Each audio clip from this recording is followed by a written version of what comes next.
Bienvenido, profesor Antonio Ramiro Brotons, a esta primera jornada de perfeccionamiento para docentes de Derecho Internacional por encargo del embajador Oscar Maurto de Romaña, presidente de la Sociedad Peruana de Derecho Internacional. Es un honor transmitirle sus saludos y al mismo tiempo agradecerle la fina deferencia que ha tenido hacia nuestra institución y hacia los profesores de Derecho Internacional en el Perú de brindarnos la charla que va a compartir con nosotros. Así es que, sin más, me permito dejarlo en el uso de la palabra. Muchas gracias. Muchas gracias, Luciana. Es para mí el honor de poder participar una vez más en las actividades de la Sociedad Peruana de Derecho Internacional y más en una tarea de cooperación en el perfeccionamiento de formación de los profesores de esta materia en Perú. Mi disertación hoy va a tratar precisamente sobre lo que he llamado la utopía de un nuevo orden basado en el derecho, el multilateralismo y la solidaridad. Es que vivimos un tiempo ciertamente extraño, tan interesante como peligroso, entre la incertidumbre y la ansiedad.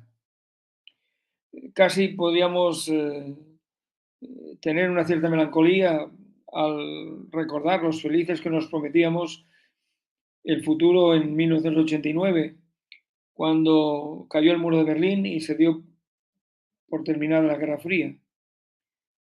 Quienes hoy han rebasado el Ecuador de su vida, como es mi caso, somos capaces de evocar las palabras del presidente Bush padre cuando en la Asamblea General de las Naciones Unidas, en los primeros días de octubre de 1990, compartía su visión de un nuevo orden, decía, basado en la consulta, la cooperación y la acción colectiva, especialmente a través de organizaciones internacionales y regionales, una asociación, decía, unida por los principios y la ley y apoyada en un reparto equitativo de costes y contribuciones, una asociación cuyos objetivos habían de ser más democracia, más prosperidad, más libertad, más paz y menos armas.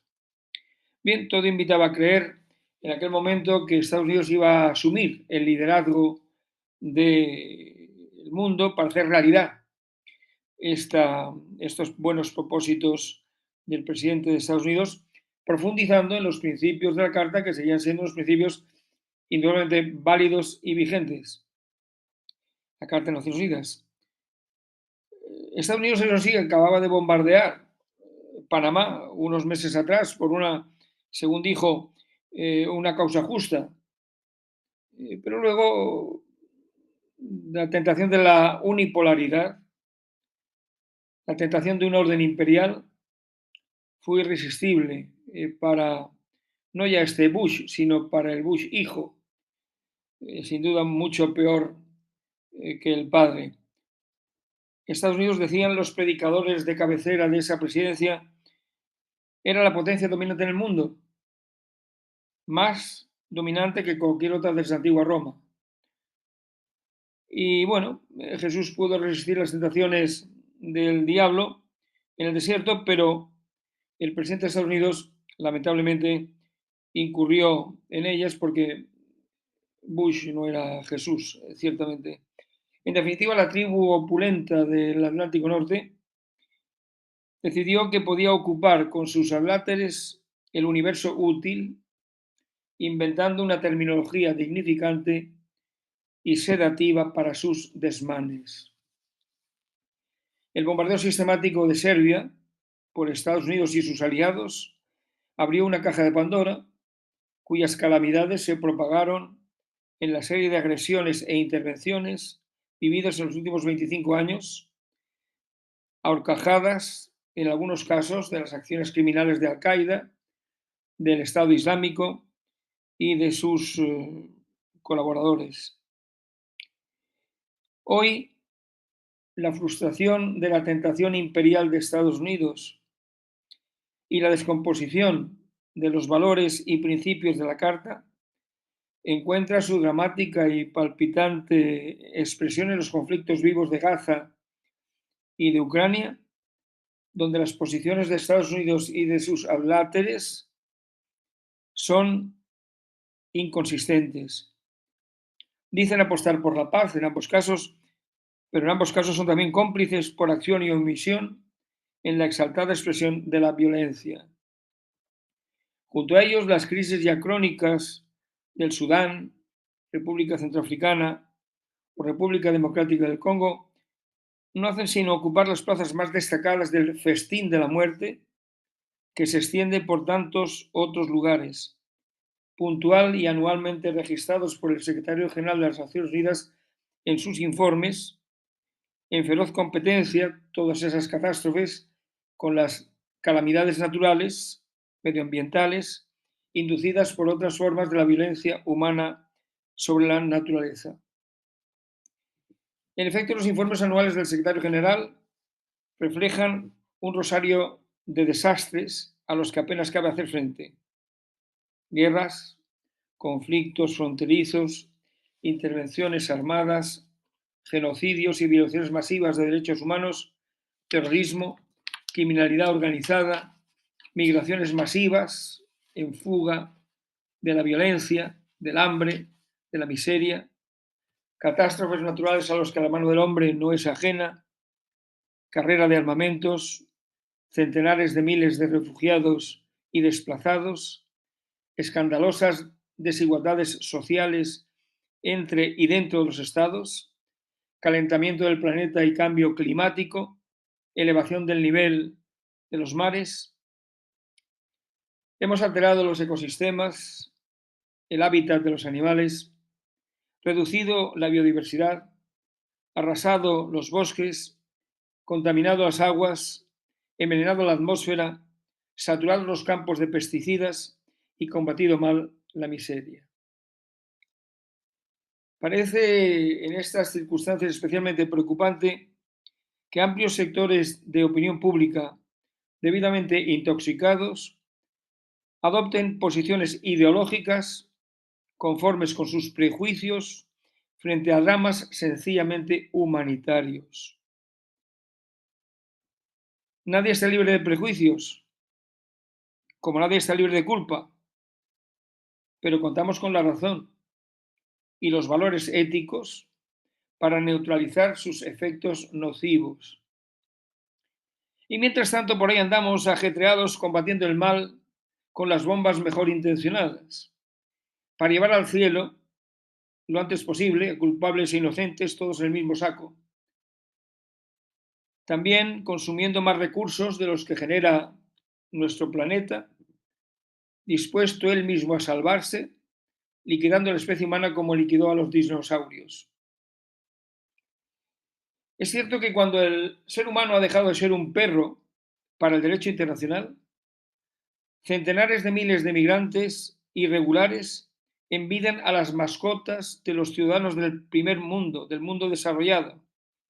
Un mundo que ha profesado el ecoanimalismo sin resolver previamente el problema, grave problema que plantean los derechos primarios de los seres humanos, como la vida, la integridad física, la salud o la educación.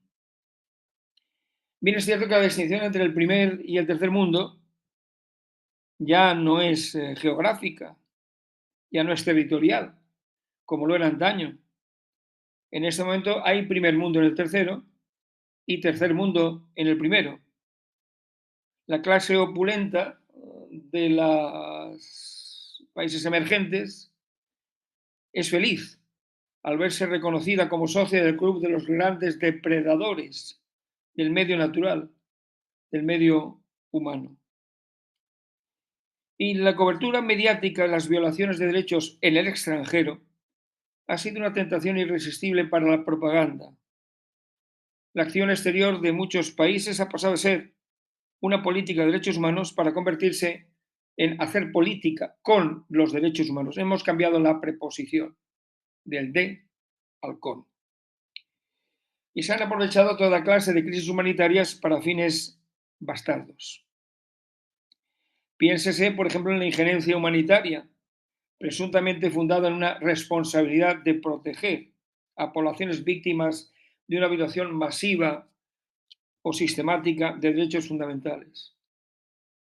Pues bien, bajo esta cobertura, Estados Unidos y sus asociados han tratado y tratan de legitimar medidas coercitivas unilaterales a las que gustan llamar sanciones, cuando conviene a sus intereses. No hay por qué extrañarse de la generalización de listas negras arraigadas en la práctica americana, con la que se pretende descalificar a otros como tiranos, terroristas o narcotraficantes, buscando para ellos una exclusión social y jurídica que los entregue sin escándalo a medidas unilaterales de fuerza. En unos lugares se lanzan bombas por la democracia, en otros se estimulan el hambre y la enfermedad para que la población, en su desesperación, se convierta de sumisa en insurgente. Uno de los rasgos más característicos de nuestro tiempo es la práctica intensiva de la manipulación del lenguaje para hacer digeribles políticas que defraudan y perjudican los intereses de los ciudadanos y destruyen derechos fundamentales. Conceptos como humanidad, comunidad internacional, patrimonio común son empleados impúdicamente para toda clase de banderías. Así, políticos, funcionarios, doctrinarios y opinantes respetables del llamado Occidente se refieren a la comunidad internacional como si fuera de la familia. Dirigentes y medios de Estados Unidos, encarnación de un poder arrogante, y de algunos países de la Europa occidental, de la Unión Europea y la misma Unión, que le hacen la ola, actúan y acuden devotamente a la comunidad internacional como quien recita el credo. Son su iglesia extendida por toda la tierra para perdonar los pecados e imponer la penitencia a los demás. La idea de ser los buenos frente a los malos parece irresistible para una ciudadanía capaz así de endosar los bombardeos selectivos financiados por sus filántropos. Confiscada y pervertida, la comunidad internacional ha multiplicado el dolor y la sangre derramada, agitando los conflictos y manifestando una escandalosa falta de humanidad. No hay que ser muy despierto para descubrir la manipulación y el doble rasero con el que se mueven nuestros amigos. Un alta funcionaria de los Estados Unidos se refirió hace años a los llamados enfoques diferenciados, justamente como una excelente obtención semántica para adecentar lo que otros consideramos la ley del embudo. Y en 2002, el documento sobre estrategia de seguridad nacional de Estados Unidos, firmado por Bush hijo, había cuidado de incluir como un requisito sine qua non del llamado Estado Ampón, el Rogue State, el hecho de que odiara a los Estados Unidos y todo lo que estaba dispuesto a luchar. De manera que un gobierno corrupto o criminal, si amaba a Estados Unidos, dejaba de ser un Estado Ampón. El Estado Ampón tenía que odiar a Estados Unidos. Dentro de estos planteamientos, el dolor y sufrimiento infligidos ya no son un daño colateral, son el eje de una estrategia para derribar gobiernos hostiles y colocar en su lugar a peones y clientes locales. Hay quien diría que esto huele a crimen de lesa humanidad, pero lo cierto es que Estados Unidos, la OTAN y la Unión Europea y sus miembros han perdido en más de medio mundo la credibilidad como abanderados de derechos y libertades. Dado el cinismo y la hipocresía agazapados a menudo en la acción política, no hay que sorprenderse por el hecho de que quienes defienden los derechos humanos a larga distancia se disponen a restringirlos en la corta. Bastaría considerar el tratamiento de las migraciones. La Convención para la Protección de los Derechos de los Trabajadores Migrantes, que es de 1990, es uno de los vástagos más enfermizos de la Declaración Universal de Derechos Humanos.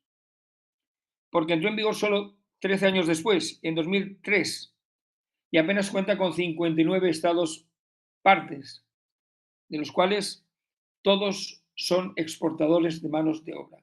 No hay ningún importador de migrantes que sea parte en esta convención. Los gobiernos de los países receptores no solo han optado por quedar al margen, sino que han adoptado políticas incompatibles con el respeto a los derechos humanos, sea cual sea la retórica tramposa y edulcorante puesta a su servicio, porque se ha inoculado en la opinión pública la especie venenosa que hace del migrante irregular, sin papeles, una amenaza para la seguridad colectiva, personal, patrimonial. Los prejuicios se retroalimentan, el populismo fermenta, crece y a la postre madura. El migrante acaba siendo criminalizado por el mero hecho de serlo.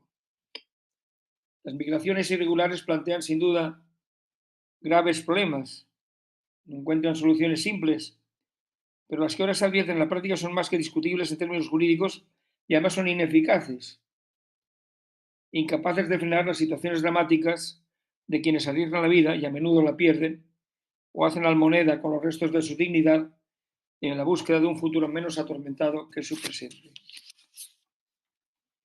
Esto nos lleva a la noción de seguridad.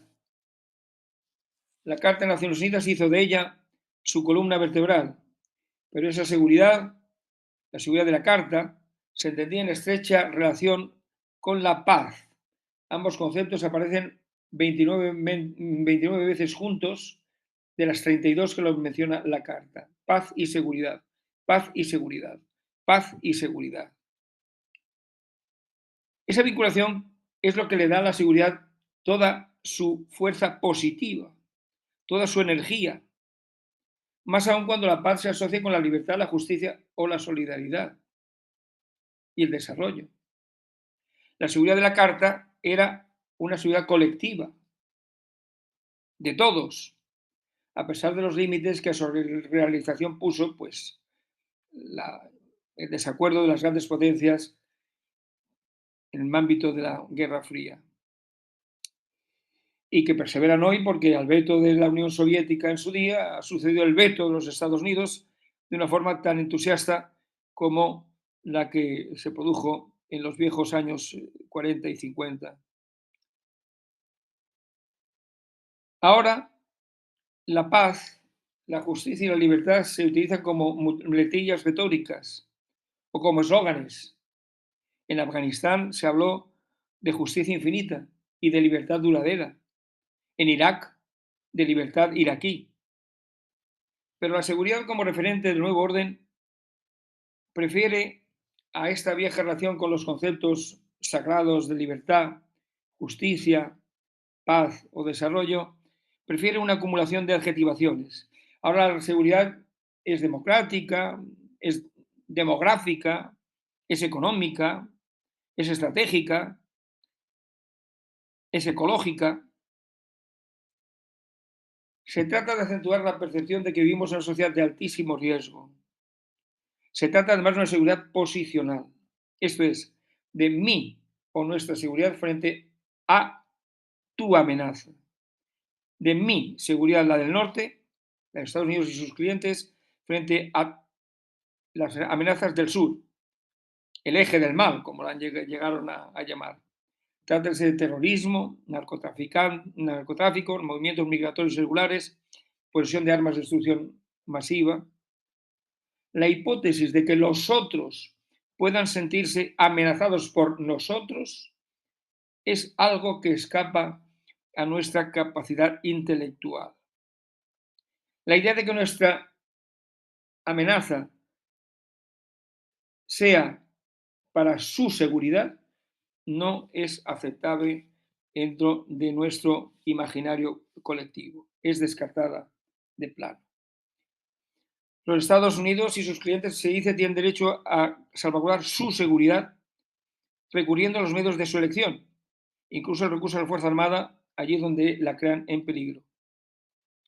Así que la seguridad, como concepto vertebrador de toda clase de abusos, ha dado cobertura al crimen con el beneplácito de amplios sectores de las sociedades primimundistas, adoctrinados para vivir en clave de permanente amenaza y por ello dispuestos a sacrificar su libertad, su dignidad, su intimidad a una promesa de protección carente de garantía. Así que en los países democráticos las primeras víctimas de esos guardianes de la seguridad son los derechos individuales y colectivos, las libertades públicas, las garantías judiciales, la transferencia de la información y la pluralidad informativa, la restricción en el uso de la fuerza represiva. Guantánamo, más allá del Estado de Derecho, ha sido y es emblemático, pero no es excepcional. Ahí sigue desde el 2002 la prisión temporal que albergó hasta 780 presos sospechosos de ser miembros de Al-Qaeda y aún hoy alberga a una treintena de ellos sin ningún tipo de acusación formalizada, con las promesas del presidente Obama en su día de clausurarla, lo que no hizo, y evidentemente el señor Trump desmintió de inmediato en su día.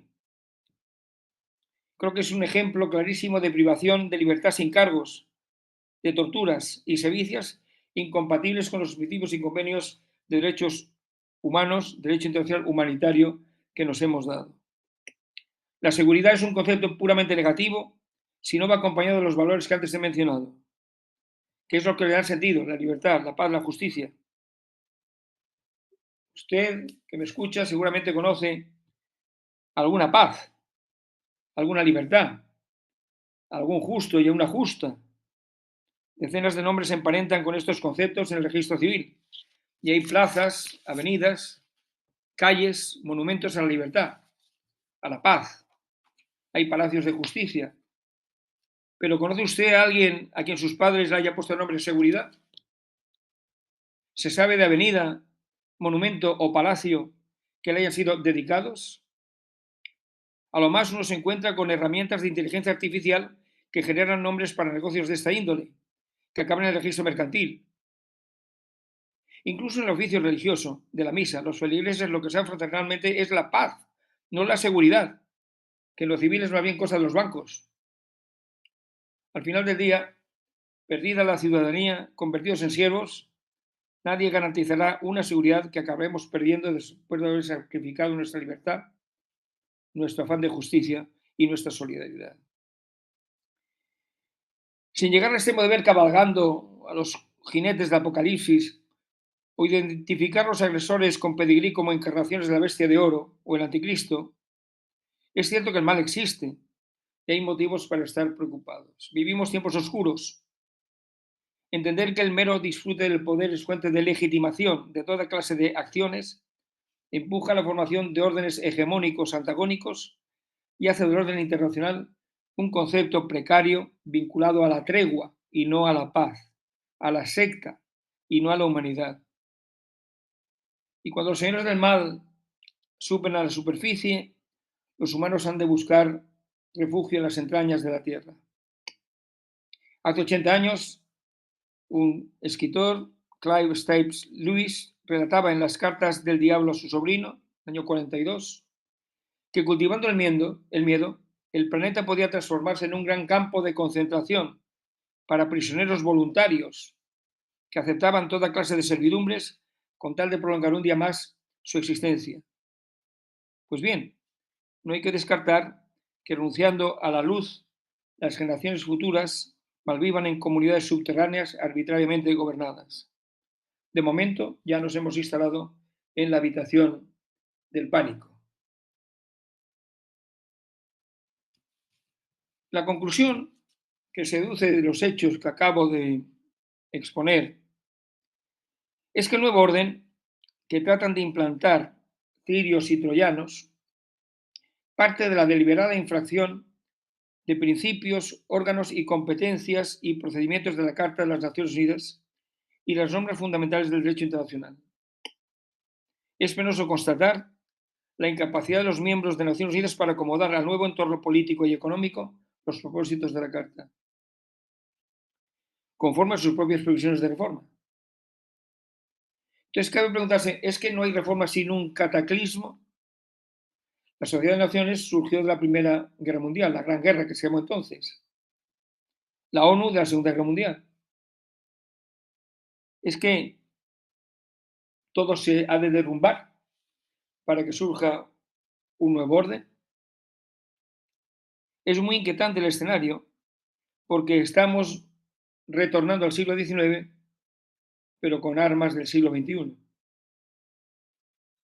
Si ya era una pesadilla imaginar un nuevo orden asentado sobre un túmulo de agresiones y otros actos criminales de las grandes potencias, sea cual sea el ropaje con el que se vistan, esa pesadilla se convierte en fatal resplandor cuando el conflicto implica potencias nucleares.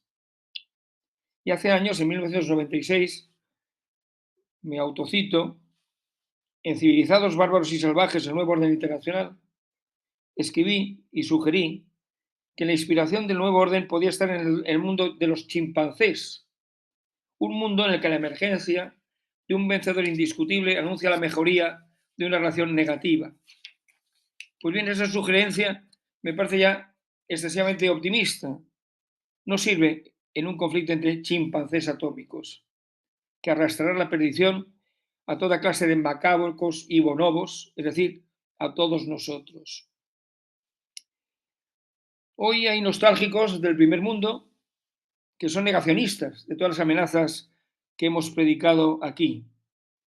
Apóstoles de la seguridad, como ese concepto vertebrador de todos los abusos, rigurosos policías de los flujos migratorios. En el polo opuesto, asediados por las pesadillas, encontramos a los proféticos. Nos advierten que el mundo se acaba. Estiman, sin embargo, que aún tenemos salvación si nos enmendamos. Los más moderados se conformarían con asumir la bienintencionada agenda reformista de transición verde y digital, articular una protección sanitaria, una renta básica universal. Pero hay fatalistas que creen que la humanidad carece ya del necesario instinto de supervivencia. Es ya incapaz de escapar al destino que irremediablemente le espera. Solo cabe aspirar el fin de la vida humana en este planeta. Recuerdo aquella película Melancolía, en la cual,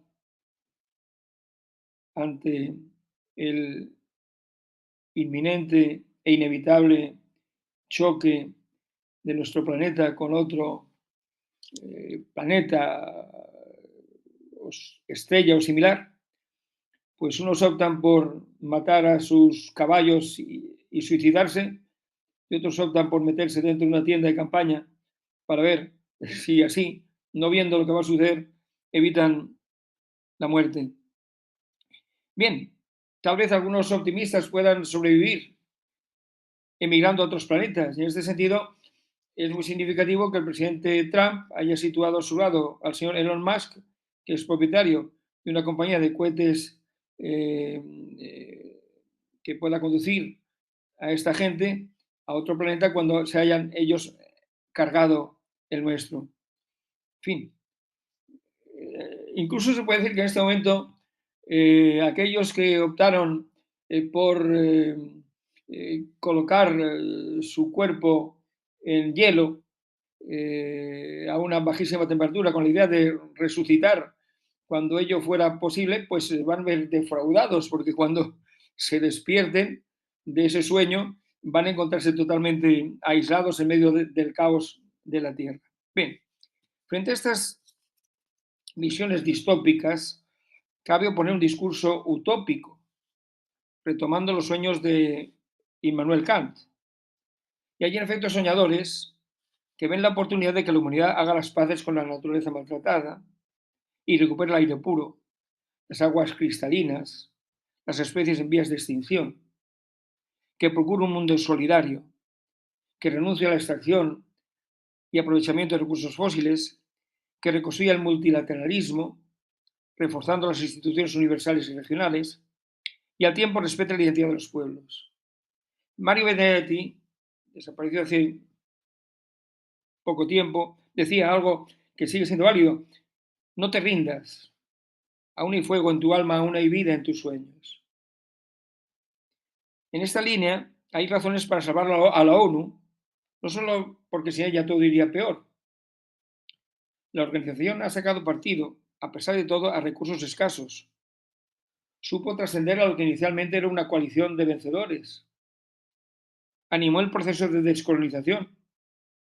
Puso en marcha planes y estrategias de desarrollo.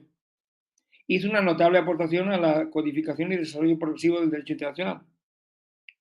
Y aprendió a ser universal, respetando la igualdad formal de los estados.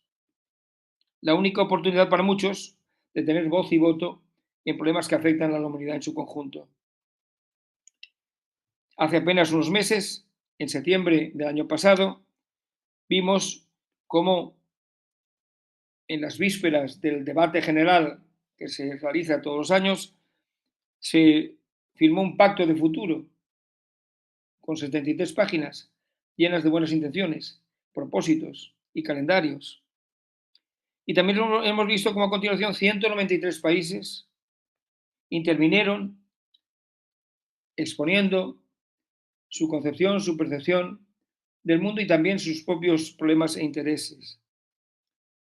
Bien, creo que es momento de reanimar este tipo de planteamientos. El Pacto de Futuro está ahí, no tiene ni un año, frente a esas visiones que promueven ahora justamente ese poder descarnado que se advierte en la búsqueda de un nuevo trato basado en el mero poder, el poder desnudo, el poder sin contrapesos.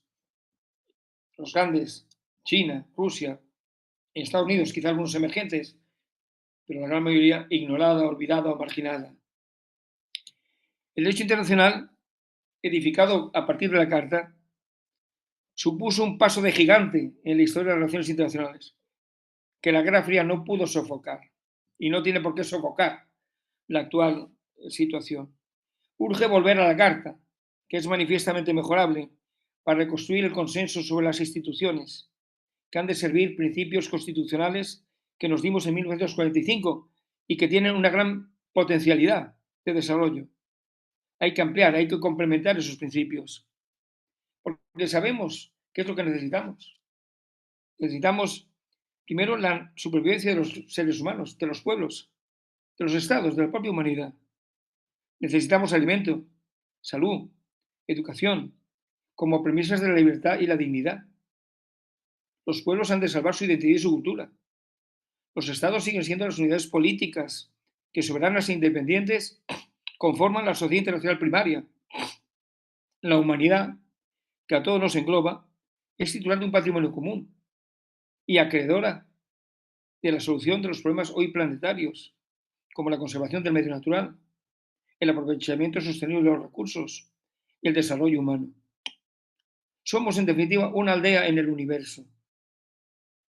Pues bien, nuestra unidad de destino debe conducirnos precisamente a una articulación institucional cada vez más democrática y vigorosa para afrontar los problemas comunes a luz del principio de solidaridad. Sin embargo, el reparto desigual del poder, su acumulación y conservación como uno de los objetivos esenciales de los estados para protegerse y satisfacer sus intereses particulares sigue favoreciendo una articulación blanda y discriminatoria dentro de las cuales los grandes se disputan la hegemonía o se tratan de neutralizar, los pequeños quedan sometidos a una dominación más o menos benevolente y los más débiles son simplemente fagocitados. Ahora, la situación debería servir para convocar a los estados y a las principales redes de intereses transnacionales en una gran conferencia constituyente de un nuevo orden basado en el Estado de Derecho, el multilateralismo y la solidaridad, buscando un compromiso entre esos soñadores y esos profetas a los que antes me he referido. La tarea es ardua, porque hay que desenmascarar a quienes invocan falsariamente la representación popular para servir sus propios intereses. Ha de recuperarse la perdida condición ciudadana de las mayorías para gestar un nuevo modelo de vida en una relación pacífica con los demás seres y con la naturaleza. Se trata de dar sentido a la noción de humanidad, la auténtica patria de todos nosotros.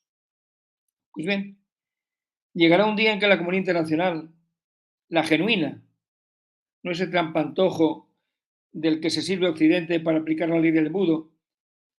Habrá un día, como digo, en que se haga presente esa comunidad y acumule poder suficiente para hacer temible su reacción institucional frente a la agresión. Cultivemos aún vivos otros sueños, los sueños utópicos, las metas inalcanzables que justifican el camino. Porque la utopía es intrínsecamente imposible, pero no lo es poner rumbo a ella. Y en ese camino podemos encontrar realmente muchas satisfacciones. Hoy tengo la impresión de que sembramos esperanzas que perseguimos como sombras, pero creo que debemos perseguir las sombras para mantener viva la esperanza. Muchas gracias. Muchísimas gracias, profesor Antonio Remiro Brotons, por esta interesante disertación y sobre todo muy, muy acuciosa, muy crítica, pero al mismo tiempo al final muy motivadora, ¿no? En torno a todas las reflexiones que ha compartido con nosotros. Y yo quisiera permitirme, tomando en cuenta que vamos a compartirla de forma sincrónica con los docentes asistentes a la primera jornada de perfeccionamiento, plantearle algunas preguntas, ¿no? Mm, Em, desde el punto de vista de la teoría de las relaciones, se plantea como lógica que para que el sistema internacional se reorganice, de todas maneras tiene que existir un gran conflicto, un conflicto muy alto, de gran intensidad, para que a partir de allí se genere un nuevo orden y un nuevo pacto a todo nivel, político, jurídico, etcétera. ¿Usted considera que frente a este contexto que ha descrito también, estamos a puertas de este conflicto de gran intensidad que haría lugar a un nuevo pacto político y por ende también jurídico? Bien, la pregunta es muy pertinente porque hemos estado al borde justamente de ese conflicto en la medida en que la guerra en Ucrania iba produciendo un desplazamiento de fuerzas de Occidente hacia el territorio ucraniano y que el gobierno ucraniano deseaba justamente eso, extender el conflicto, internacionalizarlo. Veía en ello la mejor posibilidad de salir con bien librado relativamente de esa guerra. Y toda la política del gobierno del presidente Biden y de la Alianza Atlántica iba en esa dirección paso a paso. El presidente Trump ha venido a romper con esa línea de comportamiento y ha querido salirse del conflicto creyendo que era capaz de provocar una paz inmediata, cosa que hasta ahora no ha conseguido. Pero al mismo tiempo ha creado una enorme desorientación y confusión en sus aliados de la Alianza Atlántica. En cierto modo les ha dicho, la guerra de Ucrania ya no es mi guerra, apañaros como podáis. Claro, ¿eso qué significa? Significa que Estados Unidos busca con Rusia y con China, eventualmente, que aparece esta última como su gran adversario, una entente a tres. Bueno, si eso fuera así, hoy son los más poderosos, son los que tienen más bombas y cabezas nucleares, etcétera, etcétera, etcétera. Son los más poderosos, sin ninguna duda. Pero sería un orden sin justicia. Sería un orden en la medida que garantizaría una paz sin justicia, ¿eh? En la que sus intereses serían los que se verían satisfechos o sean objeto de un acuerdo, un compromiso entre ellos, y los demás serían simplemente pues, personajes secundarios al hilo de ese proceso. Y eso supondría una modificación en el orden internacional.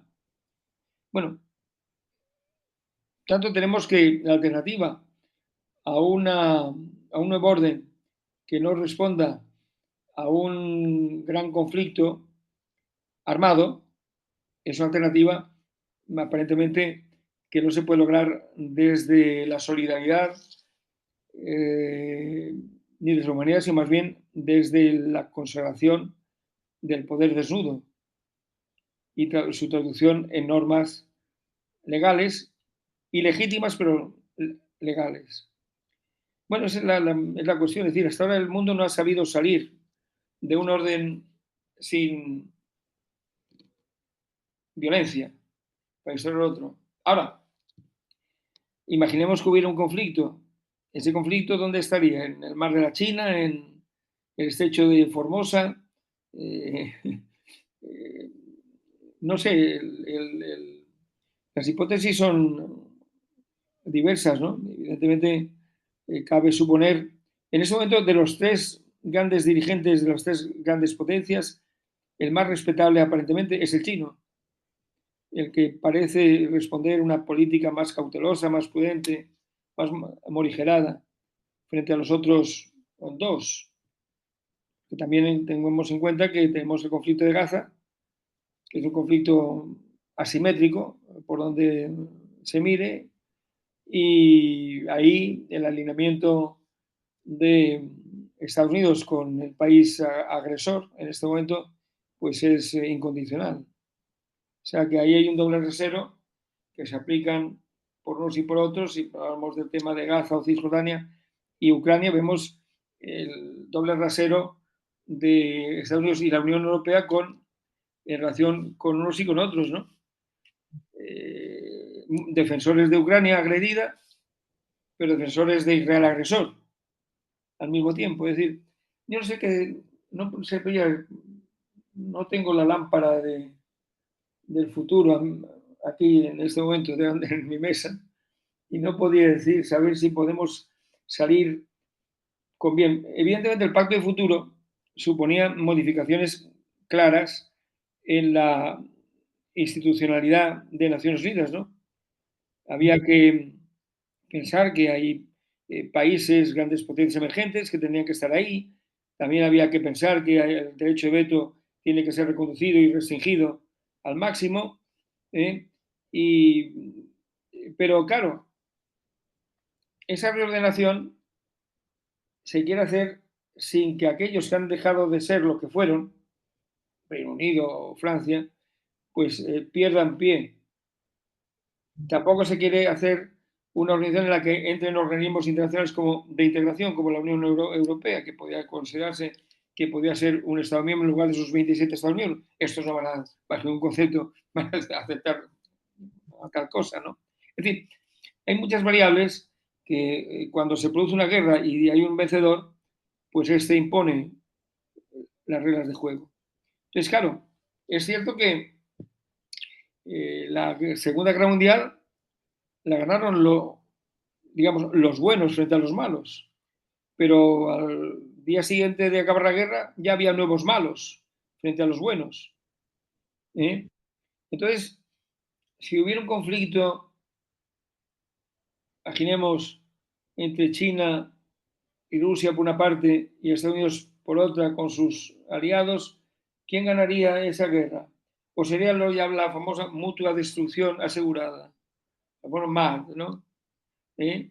Porque con tantas, las armas atómicas acabarían estando en juego, porque evidentemente la supervivencia del Estado se considera el elemento fundamental para utilizar como último recurso el arma atómica. Y ni siquiera la Corte Internacional de Justicia, cuando emanó su opinión consultiva sobre este particular, llegó a decir que el arma atómica estaría prohibida en todo caso, incluso como arma de defensa. Dijo que no, que en el último recurso, en una situación de extrema peligro para la supervivencia del Estado, no podía decir si el arma atómica podía ser utilizada. No quiere decir que, en definitiva, no hubo una mayoría suficiente, porque hubo un empate de jueces, no hubo una mayoría suficiente para decidir que el arma atómica no se podía utilizar ni siquiera en defensa, porque no podía ser un medio proporcionado. Entonces, si un Estado se le admite que no sé dónde, que además, hoy, por ejemplo, las provincias del este ucraniano que han sido, se separaron y se unieron a Rusia, son territorio ruso. Luego, la defensa de esas provincias que hoy rusos o de Crimea, mucho más, podrían imponer, en el caso de que Rusia fuera a perder una guerra, el uso de armas nucleares. Pero Estados Unidos no haría lo mismo en caso de que su propia supervivencia de eso, dentro de esa insularidad que les supone estar en un continente aislado por dos océanos. Realmente, si estuviera en peligro, no utilizaría. Para eso tiene las armas. Tengo las armas para disuadir, sí, pero si no llegas a disuadir, ¿qué harás con las armas? Es decir, que evidentemente el escenario sería realmente muy preocupante. Habría vencedores y vencidos, y entonces, bueno, los vencedores, entonces lo que cabría pensar es que, bueno, igual que ocurre con Naciones Unidas, bueno, finalmente los vencidos, bueno, se incorporan a la organización. Y hoy incluso alguno de ellos puede aspirar a ser miembro permanente del Consejo de Seguridad. Es decir, que la capacidad, Naciones Unidas tuvo una gran capacidad de recepción de miembros, claro, pero también eso se produjo por un proceso de descolonización. Es decir, que un nuevo orden parece que está siendo muy difícil establecer sin conflictos, sin guerras, y un conflicto que derive de una guerra o que la eviten de grandes potencias no parece que pueda responder a principios de justicia. Muchas gracias, doctor. Y abordando específicamente, justamente a propósito de su respuesta, ¿cuál cree usted que deben ser aquellos aspectos estructurales que la ONU, en este caso como organización arquetipo y universal, tendría que modificarse para hacer para que sea una organización más justa, con mayor alcance y que realmente genere este equilibrio de poder que en este momento estamos viendo en crisis? Bueno, realmente el principio fundamental es, obviamente, el crear un mecanismo de seguridad integrador, porque el problema de la seguridad que ahora se está manejando es un sistema que se basa en la identificación de un enemigo, ¿no? Y esos sistemas son muy desestabilizadores. Y como digo, encuentran sus primeras víctimas en los derechos fundamentales, incluso de los propios ciudadanos propios, ¿no? Porque hay que controlar su vida, sus comunicaciones, en fin, la libertad de expresión también es sometida a controles y a restricciones. En definitiva, la seguridad como concepto, aparte de estar vinculada a la paz, a la libertad, a la justicia, tiene que ser integradora, es decir, justamente aquellos que se consideran posibles amenazas, uno solo tiene que estar dentro del mismo sistema y dentro del sistema darse seguridad, no seguridad mía frente a tu amenaza, no, todos somos amenaza y garantía de defensa. Por tanto, por eso la seguridad de la carta es una seguridad colectiva. El problema que no funcionó porque las grandes potencias se enemistaron entre sí. Entonces, ¿qué ocurre? Pues que la organización debería tener una capacidad por sí misma de ejecución de sus decisiones que la haga temible para cualquiera de sus componentes de base. Eso en la medida en que no hay un orden con un solo hegemón. Porque cuando hay un orden con un solo hegemón, pues claro, el hegemón determina verticalmente lo que se hace.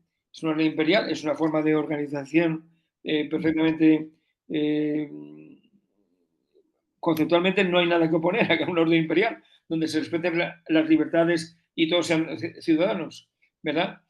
Porque Roma fue un orden imperial y bueno, pues tuvo una capacidad de captación de gente que venían de las periferias y fueron incluso emperadores y por lo tanto es una forma de organizar el mundo, un orden imperial, en lugar del orden de sociedades de estados soberanos iguales entre sí, etcétera, etcétera, etcétera. Bien,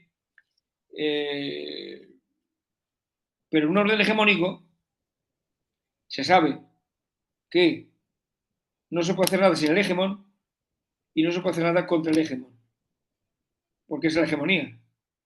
Los demás no pueden, todos juntos no pueden hacer nada contra ti, pero todos juntos no pueden hacer nada sin ti. Luego, las hegemonías es una visión, digamos, extrema de la hegemonía. Hay formas más moderadas de hegemonía, pero esa es la idea fundamental, ¿no? Entonces, pues digamos, en una organización de carácter universal, el hegemón será un hegemón colectivo, nada se podría hacer sin ese hegemón colectivo y nada se puede hacer contra ese hegemón colectivo. Entonces, si encontráramos una capacidad para que, por ejemplo, el veto se sustituyera por una especie de voto cualificado que permitiera a una serie de países superar la oposición de una parte de Estados miembros porque la otra parte que decide las normas es más fuerte que ese Estado miembro o ese grupo de Estados que se oponen a determinadas actitudes o políticas, eso sería el ideal, claro. Eso forma parte de la utopía, ¿no? ¿Eh? Pero esa es la idea fundamental en lo que es la paz y la seguridad, ¿no? Luego, evidentemente, la organización tendría que estar vinculada al desarrollo de los pueblos, de los países. Es una tarea fundamental. Hace lo que puede Naciones Unidas a través de la familia, de sus diferentes agencias, instituciones y organizaciones especializadas, pero evidentemente no es lo bastante. Hace lo que puede, pero no es lo suficiente. Tiene que desarrollar ese aspecto de la cuestión. Entregarse, evidentemente, a lo que es hoy bueno, la supervivencia del propio planeta, ¿no? Es decir, la idea escatológica, ¿no? De quienes consideran que ya no tenemos solución y que este planeta va a reventar. Bueno, los que vamos a reventar somos nosotros, la humanidad. El planeta a lo mejor sobrevive como tal. Es el planeta el que nos expulsa a nosotros, porque nos considera que estamos maltratándolo, que estamos atacándolo y el planeta se defenderá frente al género humano y acabará con él, si es necesario. ¿Eh? Y habrá otro tipo de seres o criaturas, vete tú a saber. ¿Eh? Por tanto, tenemos que cuidar el planeta y por tanto tenemos que utilizar sabiamente sus recursos. Y por eso hablamos de multilateralismo, hablamos de solidaridad y hablamos también de derecho. El derecho es una cuestión, el derecho está siempre en tensión. El poder quiere apoderarse de él y los que padecen el poder tratan de utilizar el derecho para defenderse del poder. Por lo tanto, ¿quién controla el derecho? ¿Los poderosos o los numerosos? ¿O hay que buscar un compromiso entre los más numerosos y los más poderosos?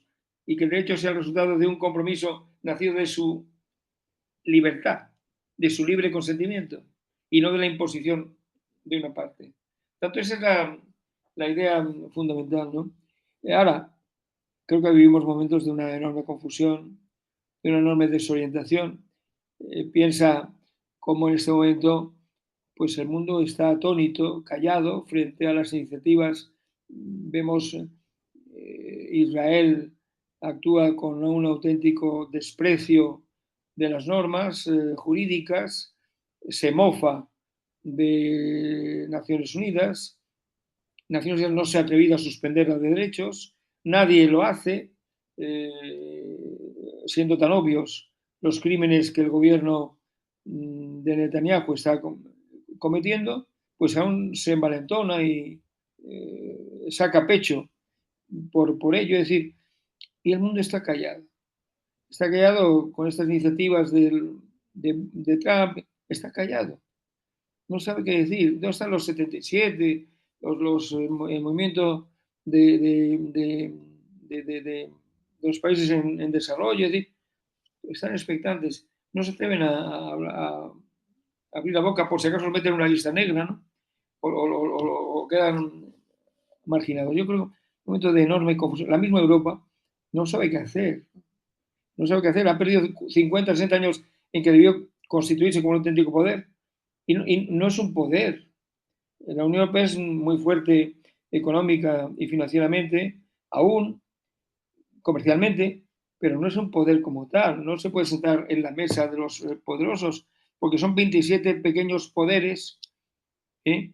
Eran 28, pero hasta uno de ellos se salió de la organización, Reino Unido, y por tanto no es un poder como tal, no es un personaje protagonista en este momento. Quiere serlo, pero no lo es. O sea que yo no podría saber, espero que no haya una guerra porque a las grandes potencias sí que no les va a interesar, espero que no les interese una guerra, pero van a llegar a un acuerdo entre sí. Y bueno, pues tirar el muñeco en Naciones Unidas. Naciones Unidas va a seguir viviendo porque la inercia de las organizaciones internacionales es muy grande, pero en un papel que si es el que es actualmente va a ser un papel muy... Pensemos, ¿dónde está el secretario de la organización? Es un hombre bien intencionado, pero no se caracteriza por un carácter muy determinante, ¿no? Es decir, el mundo de Naciones Unidas, el mundo multilateral no tiene en este momento una voz que hable por él, ¿no? Y ese es uno de los, digamos, dramas en los que nos encontramos envueltos, ¿no? Y bien, doctor, justo frente a todas estas reflexiones, ¿qué es lo que piensa usted en relación a cuál sería el rol de un profesor de Derecho Internacional al momento de transmitir estas enseñanzas jurídicas a sus estudiantes? ¿Cuál cree usted que, más allá de la transmisión de conocimientos jurídicos, debe ser el papel de un docente en el aula? Sí, me gusta mucho tu pregunta. Yo soy un defensor, lo expresaba ahí en los prólogos a mis libros, del llamado realismo crítico, ¿no? Es decir, partir de la realidad para criticarla en términos de constructivos. Es decir, en ese sentido yo creo que el profesor, bueno, primero nosotros no somos neutrales. El profesor que dice que es neutral es un mal profesor. El profesor tiene que ser imparcial. La imparcialidad y la neutralidad son dos conceptos diferentes. La neutralidad implica que tú, sería, digamos, a lo mejor la idea de realista puro, es decir, el mundo es lo que hay, es lo que pasa, lo que sucede, y yo pues me limito a constatarlo y verificarlo, pero no tomo partido, no. Nosotros somos como los jueces. El juez es imparcial. Nunca le han pedido a un juez que sea neutral. Le piden que sea imparcial. Y siendo imparcial condena o absuelve. No dice, no, no me pronuncio porque soy neutral. No, se pronuncia absolviendo o condenando. Nosotros igual. Nosotros no podemos ser neutrales, somos imparciales. De cierto modo yo diría que debemos ser activistas, en el mejor sentido de la expresión. A mí alguna vez me han utilizado ese término de una forma peyorativa, ¿no? Recuerdo un ministro, un exministro de Asuntos Exteriores de un país latinoamericano que usted es un activista. Lo digo como para insultarme, ¿no? Para decirme, como para decirme, usted no habla de derecho, usted hace un tipo de políticas sectarias que combinan sus intereses ideológicos, etc., algo así, ¿no? O sea que el activista entendía que un jurista no puede ser un activista, ¿no? Un jurista es un activista por definición, es un activista de la justicia, de la libertad, de la paz. Y por tanto, allí donde ve que se agrede a la paz, a la libertad o a la justicia, tiene que pronunciarse.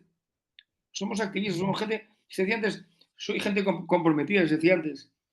A los activistas antes se llamaba gente comprometida con la causa, ¿no? Bueno, yo creo que el activista es un timbre de honor para un jurista ser activista. Claro, cuando es activista, basándose justamente en la norma y en su interpretación, al servicio de una causa. Eso, por supuesto, es el activismo. El mal activismo sería el que prescinde del derecho para imponer una serie de políticas no conformes con la ley, no conformes con valores éticos, simplemente porque uno está, digamos, al hilo de un delirio determinado, el que sea. El activismo es propio del derecho. El abogado que diga que no es activista no me merece realmente mucha consideración. Somos activistas, por lo tanto, la idea. Ahora, el activismo, como digo, se basa siempre en la ley o en la búsqueda de una ley, un cierto legiferendismo, desarrollo normativo, pero siempre partiendo, evidentemente, de análisis y métodos jurídicos, atendiendo a la realidad social, atendiendo a los condicionantes económicos, atendiendo a factores estratégicos. Todo eso tiene que estar en el debate. O sea, un jurista tiene que vivir dentro de una metodología abierta y comprensiva de elementos que no corresponden al propio formalismo jurídico. Es decir, un jurista no puede vivir en una urna de cristal creyendo que todo lo sociológico, todo lo económico, todo lo político no nos pertenece, pertenece a otros ámbitos. No, es también un elemento de nuestro análisis. Nuestro análisis tiene que estar contextualizado debidamente en esas ciencias que nos arropan y nos rodean, ¿no? Entonces, por lo tanto, pluralismo metodológico, realismo crítico, activismo al servicio y formación, por lo tanto, de las gentes en derecho, valiéndose de estos valores que tienen que estar detrás de una sociedad sana. Y es, en definitiva, pues una tarea muy noble. Yo me he sentido en ella pues muy retribuido durante muchísimos años y, por supuesto, al término de mi carrera docente regular, pues me siento más convencido aún hoy de lo que estaba al principio del inicio de mis tareas académicas, ¿no? Muchas gracias, doctor. Y para terminar, una última pregunta que seguramente van a o plantearían los asistentes a la jornada es, em, ¿qué doctrinarios contemporáneos del derecho internacional usted nos recomendaría consultar o leer? Bueno, yo, en mis orígenes, hay claro, estoy hablando de los años 60, imagínate, hace mucho tiempo, ¿no? En aquellos tiempos, una obra que me causó una enorme impresión fue una obra de un autor, un profesor de Columbia, que por cierto, lo asesinaron a la salida de la universidad para robarle unos dólares, un drogata, ¿no? Era Wolfgang Friedman. Él hizo el librito que estaba traducido al español, editado por Trillas en México, y me acuerdo mucho de ese libro como uno de los libros que me... Luego, en aquel momento, pues también Charles de Vichy, eh, Salmón, eran autores, toda la escuela de la Universidad Libre de Bruselas, me parecía, también respondía mucho a mis ideas en aquel momento fundacional. En América Latina, Jiménez de Arechaga era una persona que me parecía mucho respeto. Y en otro de cosas, César Sepúlveda, tuve una gran relación con él, me pareció un pater familiae del derecho internacional muy respetable, una persona de una gran elegancia como jurista, ¿no? Eh, claro, hoy día yo lo que recomiendo fundamentalmente es que uno lea, eh, que no se especialice inmediatamente, porque nosotros somos generalistas. Los internacionalistas tenemos que ser generalistas y a partir de ahí, pues bueno, al cabo de unos años, 10, 15 años, vas encontrando pues que te gusta más el derecho del mar, o el derecho de los tratados, o el derecho del espacio ultraterrestre, o el derecho humanitario, es decir, entonces ya, pero tienes que hacerlo desde una vez que tú eres un generalista maduro, bien formado. Si desde el primer día quieres ser, no, yo quiero ser derechos humanos, entonces no eres internacionalista, eres cualquier otra cosa. Y había, recuerdo, hay un gran amigo mío, no diré su nombre ahora porque no quiero implicarlo, pero yo opino también como él. Detestaba a los especialistas en derechos humanos y a los especialistas en la Unión Europea. Me consideraba que eran dos tipos realmente nocivos para la ciencia. Esto es un exagerado, naturalmente. Que dicen, pero que dice que para ser un especialista de derechos humanos tienes que saber derecho internacional.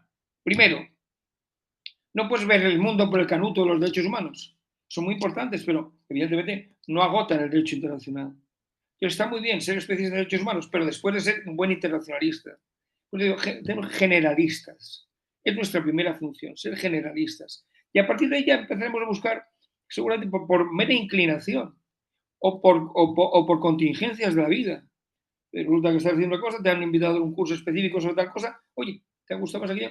Y ya te empiezas a centrar en ese tipo de aspecto. Pero eso no se debe hacer al principio. Se debe hacer dentro de 5 o 10 años, después de haberte leído varios cursos generales de la Academia de Derecho Internacional de La Haya. ¿Eh? Hay cursos mejores y peores, pero los cursos generales de La Haya son una magnífica fuente de formación. Y también los grandes manuales, por ejemplo, el libro de Brownlee, ya fallecido, pero que mm,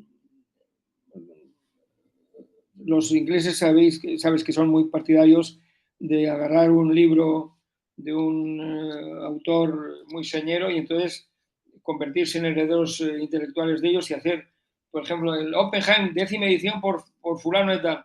Y ahora pues el Brownlee lo tomó Crawford, pero Crawford también ha fallecido. Entonces no sé si ese libro ya va a seguir adelante o no. Por otra parte, la edición de Brownlee por Crawford es anti-Brownlee. Es decir, que a veces digamos que se puede decir lo de César Brutus, ¿no? Tu cuoque Filimí, ¿no? Es decir, resulta que dices que estás haciendo una nueva edición del Brownlee y lo que dice el nuevo editor contradice las ideas de Brownlee. ¿Entiendes? Eso pues a gusto un libro independiente, ¿no? Bueno, el libro de que es autor principal, coautor Alain Pelé, me parece un libro excelente, confortó. ¿eh? Eh, son dos extraordinarios profesores y abogados, ¿verdad? Pues ese es otro libro que me parece de cabecera. Los míos, naturalmente, como es obvio, no pueden faltar. ¿Eh? O sea que entiendo, uno no debe, el mensaje, no te especialices de inmediato. ¿Tienes que hacer una tesis? Sí. Cuando tienes que hacer la tesis, busca lecturas generalistas para que tenga una visión global del derecho internacional. Y por tanto es mejor. ¿Qué se recomienda? Los cursos de la Haya, ¿por qué? Los cursos de la Haya van normalmente personas ya muy cualificadas, normalmente han dado ya previamente algún curso monográfico y tal. Bueno, quiere decir que normalmente los cursos generales los dan profesores ya con cierta veteranía, ¿no? Veteranía temprana, incluso, o no, pero es una obra ya, y ese profesor ahí en ese curso trata de dar lo mejor de sí mismo, porque tiene que en 10 lecciones, en 10 unidades, pues incorporar los elementos que no, o sea, no es un manual al uso, es una cosa que tienes que buscar la línea vertebral de lo tú que es el derecho internacional, tal como tú lo ves, ¿no?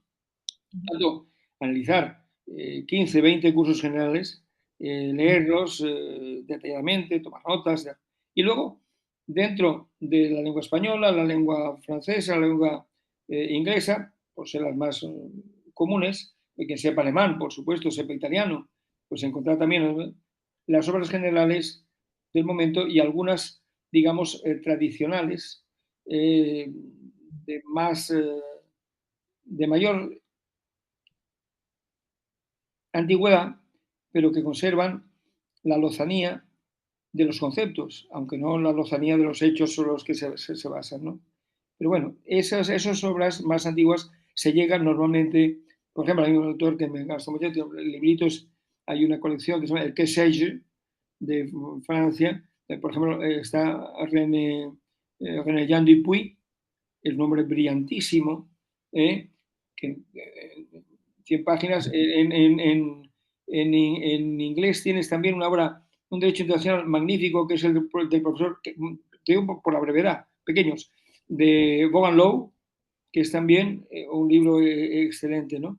Es decir, que también, junto a obras de 1000 páginas, 800, 900, como puede ser Brownlee o Pelé, pues tienes estos obritas pequeñitas, que son muy interesantes, ¿no? Y las obras generales que van, los manuales, tratados recientes, son los que te van a orientar sobre otros tratados más antiguos, porque verás que sus nutrientes pueden estar en parte ahí, ¿no? Son muy útiles. Pues este es mi consejo fundamental, ¿no? O sea, no, somos generalistas, y especialistas solo después de ser generalista. Ser especialista desde el primer día, es igual, un buen médico tiene que ser médico y luego ser especialista. No puede decir, no, yo desde el primer día me especializo en corazón. No, pues con el corazón vas a matar a mucha gente, ¿eh? Porque realmente mirando al corazón te vas a olvidar de muchas otras cosas. Es decir, generalistas y después especialistas. Muchísimas gracias, doctor Ramiro Brotón. Nos deja muchas reflexiones, mucha información también para seguir investigando, para seguir formándonos y a su vez contribuir a formar a generaciones de estudiosos, de jóvenes estudiosos del derecho internacional en el Perú. Reitero el agradecimiento de la Sociedad Peruana de Derecho Internacional, de su presidente, el embajador Óscar Maurta Romaña, por este generoso tiempo que nos ha brindado para llevar a cabo esta iniciativa consistente en la primera jornada de perfeccionamiento para docentes de Derecho Internacional. Esperamos que esta jornada se replique todos los años y que cada vez logre convocar a más especialistas, ilustres como usted, que quieran compartir con nosotros sus experiencias, sus conocimientos, sus reflexiones en torno al derecho internacional y también a la enseñanza del derecho internacional, todo esto en aras de fortalecer la Academia Jurídica Internacional Peruana. Muy bien, será un placer para mí colaborar con vosotros en la medida de mis posibilidades.